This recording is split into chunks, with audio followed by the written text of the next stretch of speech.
할렐루야. 오늘도 예배 자리에 나오신 여러분들을 진심으로 환영하고 축복합니다. 사도신경 들이심으로써 우리 신앙 고백을 하나님께 올려드리겠습니다.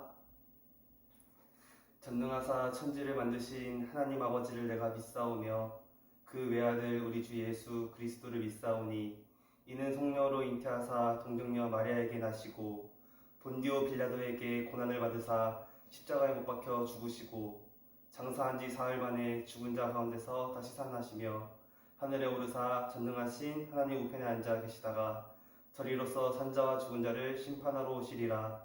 성령을 믿사오며 거룩한 공예와 성도가 서로 교통하는 것과 죄를 사하여 주시는 것과 몸이 다시 사는 것과 영원히 사는 것을 믿사옵나이다. 아멘.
감사합니다. 오늘도 변함없이 우리를 이 자리 가운데에, 이곳 가운데에 불러주시고 하나님을 예배하고 기뻐하는 시간 허락하심에 너무나도 감사드립니다. 참 좋으신 주님, 우리의 삶 가운데 찾아와 주셔서 정말 우리의 황폐한 마음 가운데에도 꽃이 피고 정말 그 주님의 말씀처럼 아버지 이 모든 것들이 정말 주님께서 지으신 것이고 주님의 것이오니 아버지 우리가 이것들을 누리며 살아갈 수 있는 사람들 될 수 있도록 주님 인도하여 주시옵소서. 그 안에서 우리가 주님을 향한 사랑을 발견할 수 있도록 도와주시옵고 주님의 놀라우신 은혜를 경험할 수 있는 우리 될 수 있도록 하나님 붙들어 주시옵소서. 이 모든 말씀 살아계신 우리 주 예수 그리스도 이름으로 간절히 기도드렸습니다. 아멘.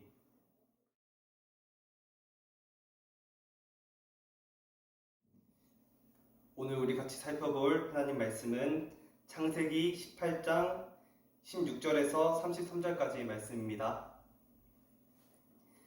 창세기 18장 16절부터 33절까지의 말씀입니다. 성경책 있으신 분들은 같이 찾아서 읽었으면 좋겠고 또 계속해서 강조하지만 우리 같이 이렇게 적으면서 하나님 말씀 듣도록 하겠습니다. 창세기 18장 16절부터 33절까지 말씀 제가 읽도록 하겠습니다. 그 사람들이 거기서 일어나서 소돔으로 향하고 아브라함은 그들을 전송하러 함께 나가니라. 여호와께서 이르시되 내가 하려는 것을 아브라함에게 숨기겠느냐. 아브라함은 강대한 나라가 되고 천하 만민은 그로 말미암아 복을 받게 될 것이 아니냐. 내가 그로 그 자식과 권속에게 명하여 여호와의 도를 지켜 의와 공도를 행하게 하려고 그를 택하였나니 이는 나 여호와가 아브라함에게 대하여 말한 일을 이루려 함이니라. 여호와께서 또 이르시되 소돔과 고모라에 대한 부르짖음이 크고 그 죄악이 심히 무거우니 내가 이제 내려가서 그 모든 행한 것이 과연 내게 들린 부르짖음과 같은지 그렇지 않은지 내가 보고 알려하노라. 그 사람들이 거기서 떠나 소돔으로 향하여 가고 아브라함은 여호와 앞에 그대로 섰더니 아브라함이 가까이 나아가 이르되 주께서 의인을 악인과 함께 멸하려 하시나이까. 그 성 중에 의인 50명이 있을지라도 주께서 그곳을 멸하시고 그 50의인을 위하여 용서하지 아니하시리이까. 주께서 이같이 하사 의인을 악인과 함께 죽이심은 부당하오며 의인과 악인을 같이 하심도 부당하니이다. 세상을 심판하시는 이가 정의를 행하실 것이 아니니까. 여호와께서 이르시되 내가 만일 소돔 성읍 가운데에서 의인 50명을 찾으면 그들을 위하여 온 지역을 용서하리라. 아브라함이 대답하여 이르되 나는 티끌이나 재와 같사오나 감히 주께 아뢰나이다. 50의인 중에 5명이 부족하다면 그 5명이 부족함으로 말미암아 온 성읍을 멸하시리이까. 이르시되 내가 거기서 45명을 찾으면 멸하지 아니하리라. 아브라함이 또 아뢰어 이르되 거기서 40명을 찾으시면 어찌하려 하시니이까. 이르시되 40명으로 말미암아 멸하지 아니하리라. 아브라함이 이르되 내 주여 노하지 마시옵고 말씀하게 하옵소서. 거기서 30명을 찾으시면 어찌하려 하시나이까. 이르시되 내가 거기서 30명을 찾으면 그리하지 아니하리라. 아브라함이 또 이르되 내가 감히 주께 아뢰나이다. 거기서 20명을 찾으시면 어찌하려 하시나이까. 이르시되 내가 20명으로 말미암아 그리하지 아니하리라.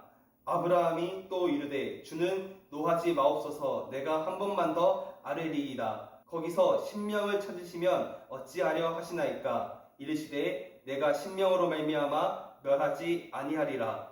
여호와께서 아브라함과 말씀을 마치시고 가시니 아브라함도 자기 곳으로 돌아갔더라. 아멘.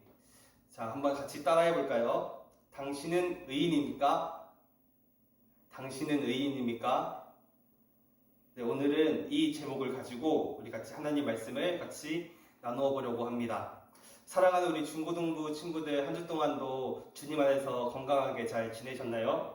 오랜만에 학교에서 공부하느라 또 더워진 날씨 속에서 지치진 않을까 전도사님은 항상 여러분들 걱정이 많이 되는 것 같습니다. 다들 코로나도 그렇고 또 더위도 그렇고 몸 관리 잘 해서 씩씩하고 건강한 모습으로 같이 모여서 예배할 그날을 같이 기대하며 준비하며 나아갈 수 있는 우리 모두 되었으면 좋겠습니다. 오늘 본문은 계속해서 아브라함에 대한 이야기로 진행이 됩니다. 저번 주의 내용을 잠시 복습을 해볼까요? 우리는 17장의 후반부 말씀과 18장 초반의 전반부의 말씀을 통해서 하나님의 약속의 성취에 대한 아브라함과 사라의 반응에 대해서 확인해 보았습니다. 하나님께서는 아브라함을 찾아오시는데 18장에 아브라함을 찾아오시는데 사람의 모습으로 찾아오시는 것을 우리가 확인할 수 있었습니다. 그리고 아브라함의 대접을 받고 같이 식사를 하고 하는 모습들을 우리가 살펴보았습니다. 사람의 모습으로 오신 하나님은 이때까지 아브라함에게 나타나신 모습과는 조금 사뭇 다른 모습으로 찾아왔던 것을 우리가 확인할 수 있었습니다. 하나님과 두 명의 천사가 아브라함과 이렇게 대화를 하는 그 상황 가운데에 이 대화의 내용을 사라가 엿듣게 됩니다. 그리고 하나님께서 1년 뒤에 다시 아브라함에게 찾아올 것인데 그때에는 사라에게 아들이 있을 거라고 말씀하십니다. 그 말을 들은 사라는 어떻게 반응했었죠? 네, 속으로 웃었습니다. 사라의 웃음은 아브라함이 17장에서 웃었던 이유와 같은데 자신들이 늙어서 현실적으로 아이를 가질 수 없고 과연 그런 일이 가능하겠는가 라고 자조 섞인 웃음, 즉 차크 하였다는 사실을 우리가 확인할 수 있었습니다. 그렇지만 하나님께서는 아브라함과 사라의 속마음을 아시고 스스로를 그들이 잠시 잊고 있었던 하나님의 이름인 엘샤다이, 전능하신 하나님이심을 다시 한번 알려주심으로써 이 약속이 분명히 이루어질 것이고 내년에는 반드시 아들 이삭이 태어나게 될 것이라는 이야기를 하는 장면까지 우리가 살펴보았습니다. 지난 본문의 마무리는 사라가 하나님과 아브라함의 대화 장소 가운데 모습을 드러내면서 내가 웃지 않았습니다 라고 말을 하고 하나님께서는 아니다 내가 웃었다 라고 말하는 장면으로 끝이 났었습니다. 그리고 오늘 본문의 시작인 16절은 그 사람들이 거기서 일어나서 라는 말로 시작합니다. 갑자기 하나님과 천사들이 그 자리에서 일어나는 이 장면을 흔히 말하는 전문용어로 갑분싸라고 하죠. 진짜 갑자기 분위기가 싸해지는 것을 우리가 알 수가 있습니다. 하나님과 천사들이 가려고 했던 곳이 어디인지 16절 말씀에 나와 있는데 소돔이라는 곳으로 향할 것이라고 나와 있습니다. 그들이 자리에서 일어나 소돔으로 향하려고 했을 때 아브라함은 손님들을 마지막까지 배웅하는 모습을 볼 수가 있습니다. 왜 하나님과 천사들은 소돔으로 발길을 향하고 있었을까요? 그 이유를 하나님께서는 17절 이후의 말씀으로 아브라함에게 알려주십니다. 먼저 17절에서 20절까지 말씀을 우리 한번 같이 읽어보도록 하겠습니다. 시작! 여호와께서 이르시되 내가 하려는 것을 아브라함에게 숨기겠느냐? 아브라함은 강대한 나라가 되고 천하 만민은 그로 말미암아 복을 받게 될 것이 아니냐? 내가 그로 그 자식과 건속에게 명하여 여호와의 도를 지켜 의와 공도를 행하게 하려고 그를 택하였나니 이는 나 여호와가 아브라함에게 대하여 말한 일을 이루려 함이니라. 아멘. 하나님께서 갑자기 이렇게 말씀하신 이유가 무엇이었을까요? 아마 오늘 말씀에 기록되지 않아서 전도사님의 개인적인 추측이긴 하지만 아브라함은 식사를 할 때나 하나님과 이야기를 할 때 또는 이제 하나님을 떠나시려고 하는 그 순간에 하나님과 천사들이 가는 행선지에 대해서 아마 물어보았을 것입니다. 가장 유력한 가설은 하나님께서 이제 길을 아브라함을 떠나 가시려고 하실 때 아브라함이 자리에서 일어나면서 하나님 어디로 가십니까? 이렇게 물어봤을 가능성이 크겠죠. 하나님께서는 아브라함에게 우리가 소돔으로 갈 것이다 라고 말하고 계십니다. 그리고 아브라함은 왜 그곳으로 가시려고 하십니까? 라고 되물어봤을 것입니다. 그리고 17절 말씀을 시작한 것이 자연스러운 이야기의 흐름이라고 볼 수가 있겠죠. 그러면 여기서 잠시 퀴즈를 내도록 하겠습니다. 빠밤. 네, 죄송합니다. 여호와께서 소돔으로 가시겠다고 말씀하셨는데 이 도시에는 지금 누가 살고 있었을까요? 힌트를 드리자면 아브라함의 가족 중 한 무리가 여기 살고 있었습니다. 누구일까요? 네, 맞습니다. 네, 맞추셨는지는 잘 모르겠지만 아브라함의 조카 롯이 이 소돔 땅에 거주하고 있었습니다. 보안이 처음 듣는 것 같이 표정을 짓고 계시는 것 같은데 우리가 예전에 다 살펴보았던 내용이었습니다. 네, 계속해서 이어나가자면 18장 전체의 구체적인 내용은 언급되어 있지 않지만 아마 아브라함은 하나님께서 소돔으로 갇히겠다고 했을 때 롯과 그의 가족들을 아마 염두하고 하나님께 이런 질문들을 드렸던 것으로 생각이 됩니다. 이때 하나님은 내가 하려는 것을 아브라함에게 숨기겠느냐라고 말씀하고 계십니다. 이것은 하나님의 소돔을 향한 계획을 아브라함에게 알려주시기 위해서 하신 말씀입니다. 그런데 잘 보면 하나님께서 하나님의 계획을 아브라함에게 알려주시는데 그 이유를 나열하고 계십니다. 18절에서 19절까지 내용에서 잘 나타나는데 이것은 하나님께서 아브라함을 하란에서 불러내실 때 아브라함에게 약속하신 세 번째 내용에 대한 말씀의 성취라고 볼 수 있습니다. 하나님께서 아브라함에게 약속하신 세 가지가 무엇이었는지 한번 이야기해 볼까요? 잘 모르겠는 친구가 있다면 잠시 영상을 멈추고 창세기 12장 2절부터 3절까지 말씀을 참고해 보면 좋을 것 같습니다. 네, 찾아보셨나요? 그 세 가지가 무엇입니까? 바로 땅과 자손과 복이었습니다. 앞에서는 계속 자손과 땅에 대한 이야기를 반복하고 있기 때문에 우리가 쉽게 잊어버리기 쉽지만 하나님은 궁극적으로 아브라함의 자손들과 그들이 거주할 땅을 통하여서 하나님의 복을 전달하는 복의 통로로 우리 세우실 계획을 가지고 있다는 것입니다. 그리고 하나님께서는 실제로 아브라함이 세상의 복의 근원으로서의 역할을 감당할 것이기 때문에 하나님의 선하신 계획을 아브라함에게 알려주시는 것입니다. 그렇다면 하나님께서 소돔으로 가려는 이유는 무엇이었을까요? 20절에서 21절까지 말씀을 함께 읽어보도록 하겠습니다. 여호와께서 또 이르시되 소돔과 고모라에 대한 부르짖음이 크고 그 죄악이 심히 무거우니 내가 이제 내려가서 그 모든 행한 것이 과연 내게 들린 부르짖음과 같은지 그렇지 않은지 내가 보고 알려하노라. 아멘. 하나님과 천사들이 소돔으로 가려고 하셨던 이유는 바로 그들의 죄악이 너무나 컸기 때문입니다. 그것이 사실인지 아닌지 하나님께서 확인하시려고 그 길을 가시는 것이었죠. 여러분, 하나님께서 소돔과 고모라의 죄악이 컸다는 것을 모르셔서 그곳 가운데 가시려고 했던 것이었을까요? 하나님께서는 아브람과 사라의 속마음을 잘 알고 계셨듯이 소돔과 고모라의 죄악을 너무나도 잘 알고 계셨을 것입니다. 그럼에도 불구하고 하나님께서 그 죄악의 상태를 확인하려 하시는 이유는 하나님께서 그 땅에 대한 심판을 하시기 위한 행동이라고 이해하면 좋을 것 같습니다. 하나님께서 소돔에 대한 하나님의 뜻을 아브라함에게 알려주시자 22절 말씀에 그 사람들이 소돔으로 떠났다고 말하고 있습니다. 그러나 하나님은 여호와 앞에 그대로 서 있다고 말하고 있죠. 또 이것도 전도사님의 개인적인 추측이긴 하지만 이후에 나타난 19장 맥락이랑 잘 이렇게 연결해 보면 소돔으로 떠난 사람들은 하나님을 보좌했던 두 천사, 두 사람이라고 이해하는 것이 가장 적절한 이해인 것 같습니다.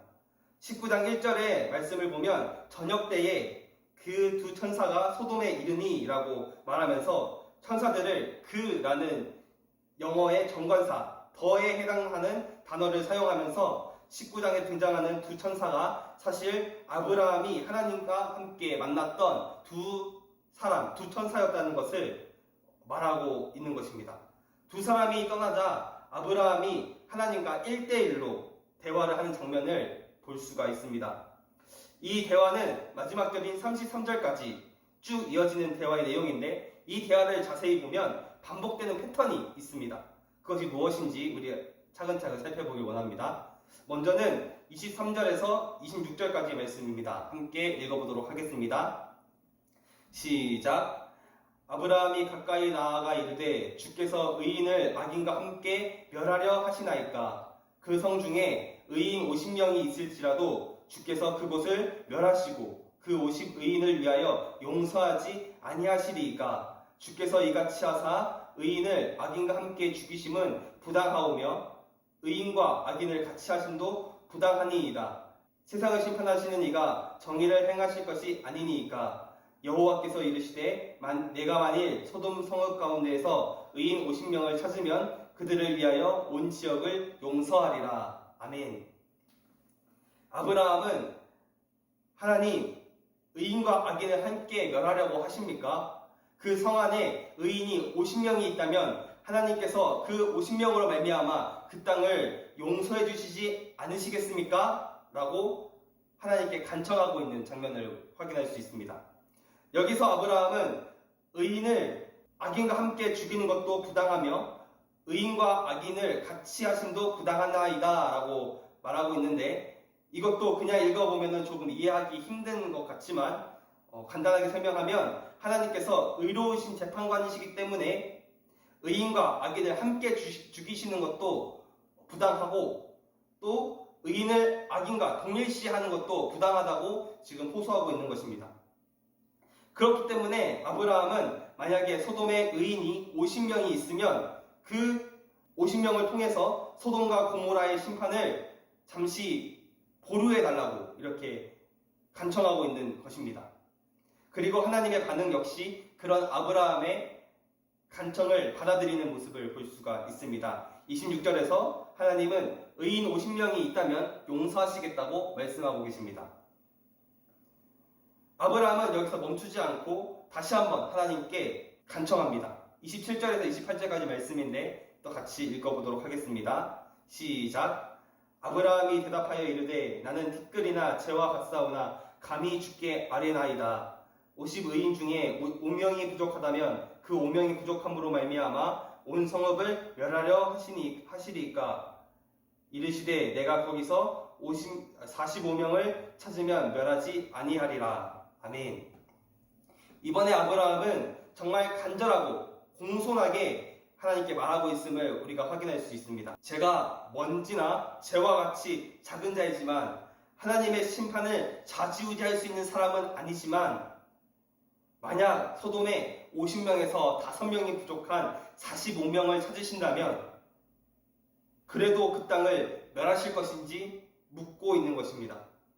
이 질문은 아브라함이 정말 긴박하고 절실하게 하나님께 부탁하는, 호소하는 그런 내용입니다. 이 질문 속에는 혹시 소돔에 50명의 의인이 없다면 어떡하지? 라는 불안감이 있었을 것입니다.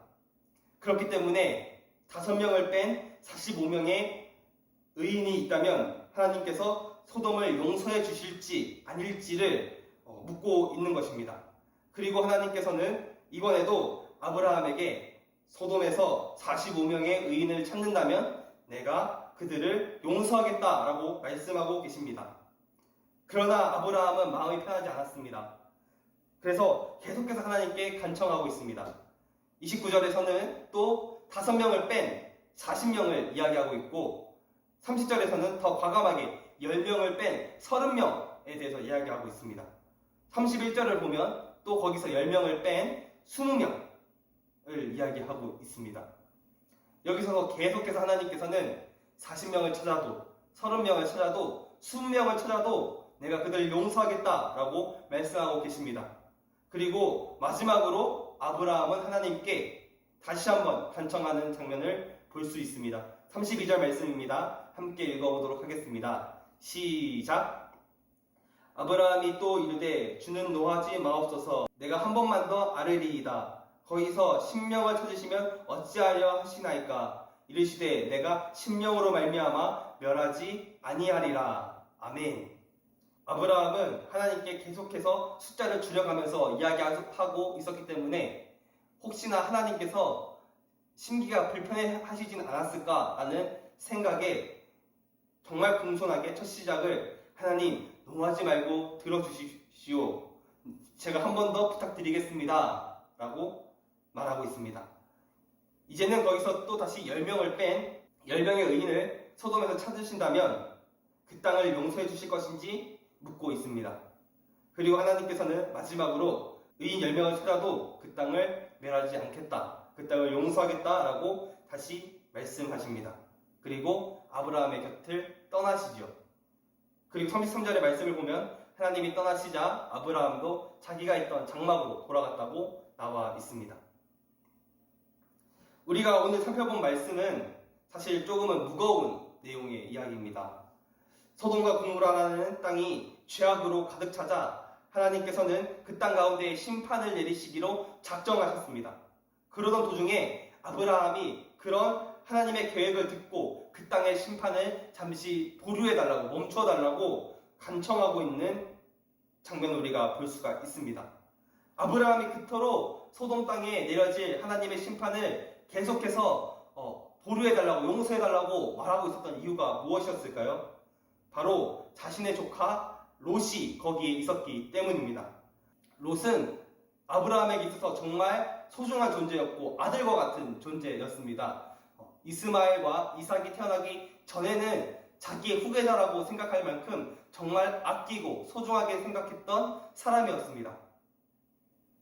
그런 롯이 살고 있는 소돔 땅을 하나님께서 멸하신다고 말씀하시자 롯이 무사하기를 바라는 마음에 아브라함은 소돔의 심판을 보류해달라고, 용서해달라고 하나님께 애원했을 것입니다. 그리고 하나님께서는 그곳에 의인 10명이 있다면 그들을 용서해 주겠다고 말씀하고 계십니다. 우리는 먼저 왜 하나님께서 10명의 의인을 찾으시면 그 땅을 용서하시겠다고 하셨는지 조금 이해할 필요가 있습니다. 먼저 하나님께서 수많은 악인들 중에서 10명의 의인을 찾으신다면 그 땅을 용서해 주시겠다고 하신 것은 하나님께서 다수의 악인이 있다고 하더라도 그 중에 소수의 의인을 위하여 하나님의 심판을 더디하시는 분이심을 우리에게 알려주시기 위함입니다. 이를 통해 하나님의 오래 참으심을 우리에게 나타내시는 것을 알 수가 있습니다. 그렇다면 왜 10명이었을까요? 어떤 사람들은 10명이 그 성읍의 죄악을 막을 수 있는 최소한의 인원이라고 말하고 있습니다.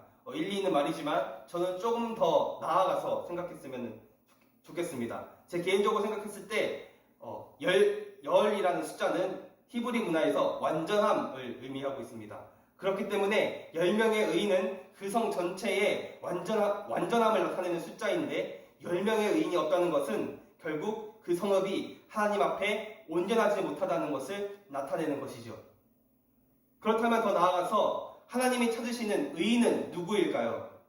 여기서 말하는 의인은 우리가 생각하는 그저 착한 사람, 윤리적으로, 도덕적으로 완벽한 사람, 온전한 사람, 깨끗한 사람을 말하고 있는 것이 아닙니다. 성경에서 말하고 있는 의인은 하나님과의 관계 속에서 하나님을 의지하며 살아가는 사람들을 말하고 있습니다. 여기서 말하고 있는 의인의 대표적인 예시가 누구일까요? 바로 아브라함입니다. 여기서 우리가 이전에도 살펴보았듯이 창세기 15장의 말씀을 보면 아브라함이 하나님을 믿음으로 그가 의롭다고 여겨졌다고 했습니다. 하나님이 말씀하시는 의인은 바로 하나님을 믿고 하나님의 뜻대로 살아가길 원하고 하나님만을 의지하는 사람을 의미하는 것입니다. 그렇기 때문에 하나님은 소돔 땅에서 아브라함과 같이 하나님을 의지하며 하나님을 사랑하며 섬기는 하나님의 뜻대로 살아가기를 원하는 그런 의인을 찾고 계시는 것입니다. 그런 의인이 10명이라도 있다면 소돔과 고모라는 망하지 않을 것을 우리가 확인할 수 있습니다. 하지만 결과적으로 소돔과 고모라는 창세기 19장에서 멸망하는 것을 우리가 확인할 수 있습니다. 결국 하나님이 찾으시는 의인 10명이 소돔 땅에는 소돔과 고모라에는 없었다는 것을 나타내는 반증이겠죠. 이제 더 나아가서 핵심적인 질문을 여러분께 드리려고 합니다. 여러분은 의인이십니까? 우리는 의인입니까? 이 질문에 대해서 쉽게 대답하실 수 있으신가요? 오늘 우리는 성경을 통해 의인은 하나님을 의지하는 사람, 하나님을 믿음으로 고백하며 하나님의 뜻을 따라 살아가는 사람이 의인이라고 배웠습니다. 그런 관점에서 우리의 삶을 한번 되돌아봤으면 좋겠습니다. 여러분은 매 순간 속에서 하나님을 의지하며 하나님을 바라보며 하나님만을 섬기며 살아가고 있는 삶을 살아가고 계신가요? 전도사님의 경우는 솔직하게 이야기하자면 하나님을 믿고 의지하고는 있지만 때로는 하나님을 의심할 때도 많이 있고 매 순간을 하나님을 의지하는 삶을 살아가냐고 물어본다면 솔직하게 대답할 자신이 없습니다. 여전히 내 안에 부족함이 있고 연약함이 있기 때문입니다. 여러분들은 어떠신가요? 의인의 삶을 살아가고 있습니까? 아마 대부분의 우리 모두는 이런 의인의 삶과는 별개의 삶을 살아갈 경우가 많이 있을 것입니다. 하나님을 의지하는 삶보다는 그저 내가 살아가고 싶은 대로 살아가고 하나님을 믿는다고는 하지만 전혀 내 삶 속에서는 하나님을 믿는 성도의 삶이 나타나지 않고 교회를 나오고 말씀을 듣지만 여전히 이것이 나의 말씀, 나를 향하신 하나님의 말씀이라고 믿어지지 않고 받아들여지지 않는 그런 모습이 저와 여러분에게는 없는지 돌아보았으면 좋겠습니다. 하지만 그렇다고 해서 우리가 의인이 아닌 것일까요? 성경은 우리가 자격 없지만 그렇다고 우리가 의인이 아니라고 말하고 있지 않습니다. 성경은 의인의 삶과는 거리가 아주 먼 저와 여러분에 대해서 무엇이라고 말하고 있을까요? 성경은 아브라함을 통해 그의 약속의 아들인 이삭의 자손으로 또 야곱의 자손으로 오신 예수 그리스도께서 우리의 죄를 대신하여 우리의 불의를 대신해서 죽으심으로써 우리의 불의가 깨끗하게 되었고 이 예수 그리스도를 믿음으로 우리는 의롭게 되었고 이것이 우리가 의인이 되었다는 증거라고 말하고 있습니다. 로마서 4장의 말씀에 보면 이렇게 기록되어 있습니다. 그가 백세나 되어 자기 몸이 죽은 것 같고 사라의 태가 죽은 것 같음을 알고도 믿음이 약하여지지 아니하고 믿음이 없어 하나님의 약속을 의심하지 않고 믿음으로 견고하여져서 하나님께 영광을 돌리며 약속하신 그것을 또한 능히 이루실 줄을 확신하였으니 그러므로 그것이 그에게 의로 여겨졌느니라. 그에게 의로 여겨졌다 기록된 것은 아브라함만을 위한 것이 아니요 의로 여기심을 받을 우리도 위함이니 곧 예수 우리 주를 죽은 자 가운데서 살리신 이를 믿는 자니라. 예수는 우리가 범죄한 것 때문에 내주인이 되고 또한 우리를 의롭다 하시기 위하여 살아나셨느니라. 아멘. 아브라함이 믿음으로 의롭다고 여겨지고 의인이 된 것 같이 우리도 믿음을 통해서 의인이 될 수 있음을 말하고 있습니다. 아브라함은 엄연히 말해서 의인이 아니었습니다. 우리가 계속 살펴보았지만 하나님을 믿으면서도 자신의 시야에 갇혀서 하나님을 의심하고 현실과 타협하려고 하고 죄를 짓는 경우도 많이 있었습니다. 하지만 그가 의인으로 여겨질 수 있었던 이유는 바로 믿음 때문이었습니다. 여전히 자신의 실수 속에서도 하나님을 의지하려고 했던 믿음이 아브라함에게는 있었습니다. 그리고 그렇게 의인이 되었던 아브라함은 많은 민족들에게 하나님의 복을 전하는 복의 통로가 되었고 그 복이 바로 그의 후손으로 오신 예수 그리스도이십니다. 아브라함이 의인이 될 수 있었던 이유, 그리고 우리가 의인과는 아주 거리가 먼 삶을 살아가고 있음에도 불구하고 우리가 의인이 될 수 있었던 이유는 바로 이 예수 그리스도라는 복을 받았기 때문입니다. 이 복을 우리가 가지고 믿을 때 우리는 그 순간 의인이 된 것입니다. 여러분, 이 의인의 다른 표현이 무엇인지 아시나요?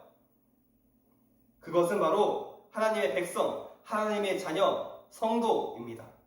우리는 하나님의 자녀이므로 불의하지만 여전히 의와는 거리가 먼 삶을 살아가고 있지만 예수님을 믿음으로 예수님을 닮아가는 삶을 살아내려고 하는 의인이 될 수 있는 것입니다.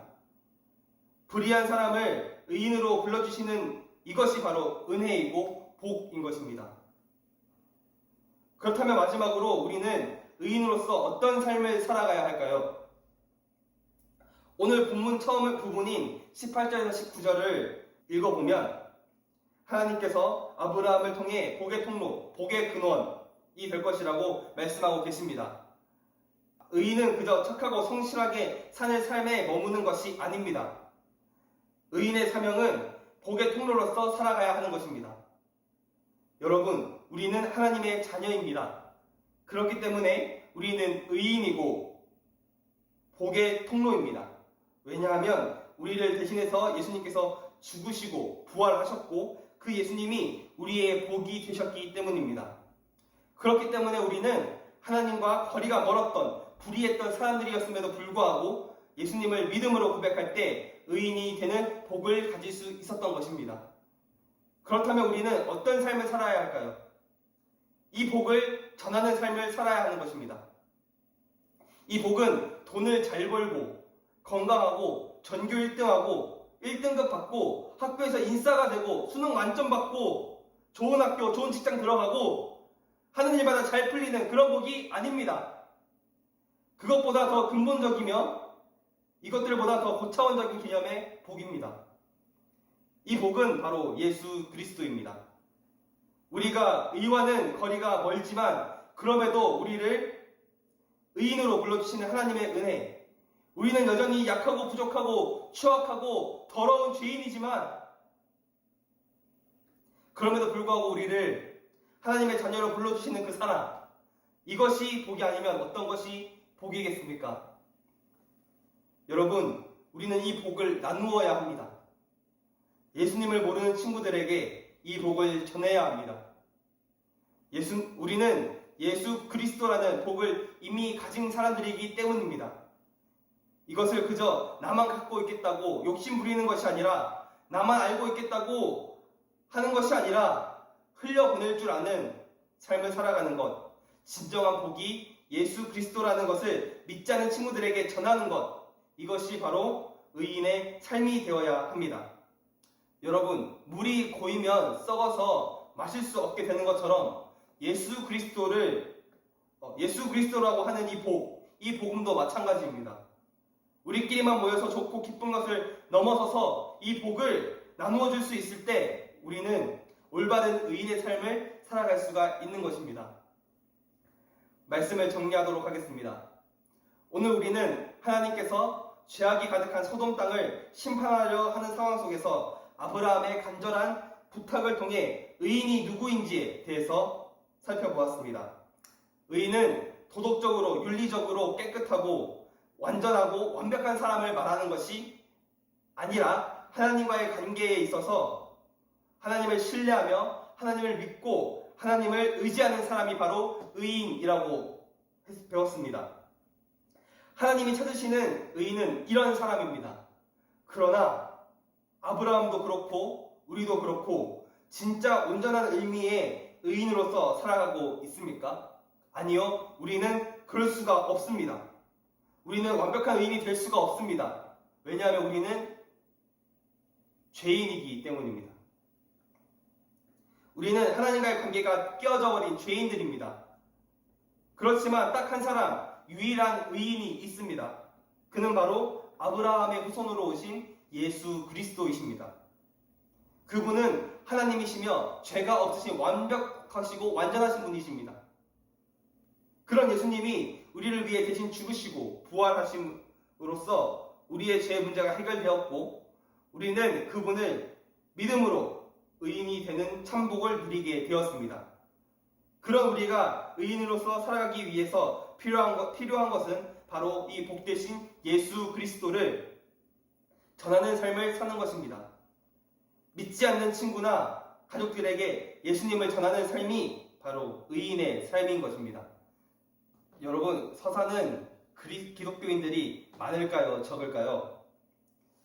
대한민국 전체 인구수 대비 기독교인의 비율은 2015년을 기준으로 약 19%라고 합니다. 그 중에서 충남은 충청남도라는 이 인구 대비 기독교인의 퍼센티지가 약 21%입니다. 이것이 나타내는 것이 무엇일까요? 그래도 충남이 평균 이상이구만 하는 생각을 하고 계신가요? 전국적으로 기독교인이 5분의 1 정도이고 길거리에 다니는 10명의 사람 중에 2명만 그리스도인이고 나머지는 그렇지 않다는 것을 의미합니다. 지금 세상의 상황을 보면 밝지만은 않습니다. 코로나 사태로 힘들어하고 있고 최근에 많이 나타났지만 도덕적으로 윤리적으로 암담한 상황에 남북관계는 좋지 않아서 서로 불안감을 가지고 살아가는 등 죄와 어둠이 가득한 시대를 살아가는 것이 우리의 현실입니다. 소돔과 고모라의 죄의 부르짖음이 가득했던 그 당시와 그렇게 별반 다를 바 없는 시대를 우리가 살아가고 있습니다. 하지만 희망은 있습니다. 하나님이 찾으시는 의인들이 있기 때문입니다. 그 의인들이 누구입니까? 바로 저와 여러분들입니다. 우리가 그리스도의 복음을 전하며 살아갈 때 우리의 학교는 의인의 학교가 될 것이고 우리의 가정은 의인의 가정이 될 것이고 이 도시는 의인의 도시가 될 것입니다. 그리고 더 나아가 이 나라는 의인의 나라가 될 것입니다. 그 시작은 바로 우리의 주변에서 우리가 가진 복, 예수 그리스도를 전할 때 일어납니다. 베드로후서 3장 9절에 이런 말씀이 있습니다. 제가 읽어드리도록 하겠습니다. 주의 약속은 어떤 이들이 더디다고 생각하는 것 같이 더딘 것이 아니라 오직 주께서는 너희를 대하여 오래 참으사 아무도 멸망하지 아니하고 다 회개하기에 이르기를 원하시느니라. 아멘. 바라기로는 우리 모두가 여전히 불의한 저와 여러분들을 죄인이 아니라 악인이 아니라 의인으로 삼아주시고 하나님의 자녀로 삼아주신 그 참된 복을 우리의 삶의 자리에서 나누며 살아갈 때 예수 그리스도라는 복을 우리의 학교, 직장, 가정 가운데에서 전하며 살아갈 때에 하나님의 심판이 아닌 기쁨이 이 땅 가운데 넘쳐날 것을 믿고 바라며 진정한 의미의 삶인 진정한 의인의 삶인 하나님을 의지하고 믿음으로 고백하며 우리가 가진 복을 전하며 기쁨으로 살아가는 저와 여러분 되시기를 진심으로 소원합니다. 아멘. 기도하고 마치도록 하겠습니다. 자문회가 많으신 주님 감사합니다. 오늘도 우리가 이 짧은 말씀을 통하여서 또 많은 것들을 알게 하시고 깨닫게 하시고 우리를 의인이라고 불러주시고 의인의 삶으로 초청해 주신 그 하나님의 놀라우신 사랑을 기억하며 나아가기 원합니다. 주님 그렇습니다. 정말 우리가 그 하나님의 복, 예수 그리스도라는 이 복을 가진 의인들로서 세상을 살아갈 때에 그 복음을 모르는 예수님을 알지 못하는 자들에게 우리의 이 복을 나눠줌으로써 모든 이들이 복을 누릴 수 있는 그런 서산 땅이 될 수 있도록 그리고 그런 우리의 삶이 될 수 있도록 하나님 우리를 붙들어 주시고 붙잡아 주시기를 간절히 소망합니다. 우리 한 사람 한 사람의 심령 가운데에 두려움이 있습니까? 또한 힘듦이 있습니까? 아픔이 있습니까? 이 모든 것들 정말 주님께 온전히 아뢰며 정말 주님만을 사모하며 주님만을 의지하며 기뻐하며 정말 참된 의인의 삶을 걸어 나아갈 수 있는 우리 모두 될 수 있도록 하나님 함께하여 주시옵고 모든 시간들, 모든 순서들 아버지께 올려드리며 모든 것들 가운데 하나님만을 바라볼 수 있는 우리 모두 될 수 있도록 우리 중부 가족 될 수 있도록 하나님 함께하여 주시옵소서. 이 모든 말씀 살아계신 예수님 이름으로 기도드렸습니다. 아멘. 주기도문 하시음으로써 예배 마치도록 하겠습니다. 하늘에 계신 우리 아버지여 이름이 거룩히 여김을 받으시오며 나라의 임하옵시며 뜻이 하늘에서 이루어진 것 같이 땅에서도 이루어지이다. 오늘날 우리에게 일용할 양식을 주옵시고 우리가 우리에게 죄 지은 자를 사하여 준 것 같이 우리 죄를 사하여 주옵시고 우리를 시험에 들게 하지 마옵시고 다만 악에서 구하옵소서. 대개 나라와 권세와 영광이 아버지께 영원히 있사옵나이다. 아멘. 네, 이것으로 오늘도 예배 마치도록 하겠습니다. 여러분들 날씨가 많이 더워지고 있습니다. 그래서 건강 잘 챙기시길 바라겠고 또 코로나가 계속해서 많이 늘어나고 있는 것 같아요. 그래서 뭐 중학생들, 고등학생들도 계속 걸리고 있는 상황이고 그래서 우리 친구들도 최대한 안전수칙 잘 지켜가면서 수업도 열심히 들으시고 공부 열심히 하시고 했으면 좋겠습니다. 그럼 또 다음 주에 우리 또 즐거운 모습으로 만나도록 하겠습니다. 여러분 잘 지내세요. 안녕. 안녕.